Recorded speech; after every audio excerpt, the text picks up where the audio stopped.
உங்களோட ஆதார் அப்டேட் பண்ணணுமா வேண்டாமான்னு மொபைல் மூலமாக நம்ம ஈஸியாகவே பார்த்துடலாம். உங்கள் மொபைல்லே செக் பண்ணிடலாம். ஓகே, வளவலன்னு பேசாமல் வீடியோக்குள்ளே போகலாம் வாங்க. க்ரோம் ஓப்பன் பண்ணி myAadhar.uday.government.in டைப் பண்ணி சர்ச் பண்ணிக்கோங்க. பேஜ் இப்படி தான் லாகின் ஆகும். கீழே ஸ்க்ரோல் பண்ணிகிட்டே போங்க. இன்னும் 3 days தான் டைம் இருக்குது. அதுக்குள்ளே நம்ம ஈஸியாக முடிச்சிடலாம். செக் ஆதார் வேலிடிட்டி கொடுத்துருக்காங்க. அதை கிளிக் பண்ணால் இப்படி தான் பேஜ் ஓப்பன் ஆகும். இதில் உங்களோட ஆதார் நம்பர் மிஸ்டேக் இல்லாமல் டைப் பண்ணிக்கோங்க. நெக்ஸ்ட் அந்த கேப்சாவை மிஸ்டேக் இல்லாமல் கரெக்டாக பார்த்து அதில் டைப் பண்ணிக்கோங்க.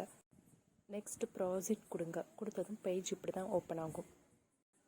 இந்த ஆதார் கார்டுக்கு ஐடென்டிட்டி ப்ரூஃப் கேட்டிருக்காங்க. ஆதார் கார்டில் எந்த மிஸ்டேக்கும் இல்லைன்னா இந்த மாதிரி தான் பேஜ் ஓப்பன் ஆகும். இப்படி இருந்தால் நீங்கள் எந்த அப்டேட்டும் பண்ண தேவையில்லை. உங்களுக்கு ஐடென்டிட்டி ப்ரூஃப் அப்டேட் பண்ணுற மாதிரி கேட்டிருந்தா இந்த லிங்க் உள்ளே போய் தான் நீங்கள் அப்டேட் பண்ணணும்.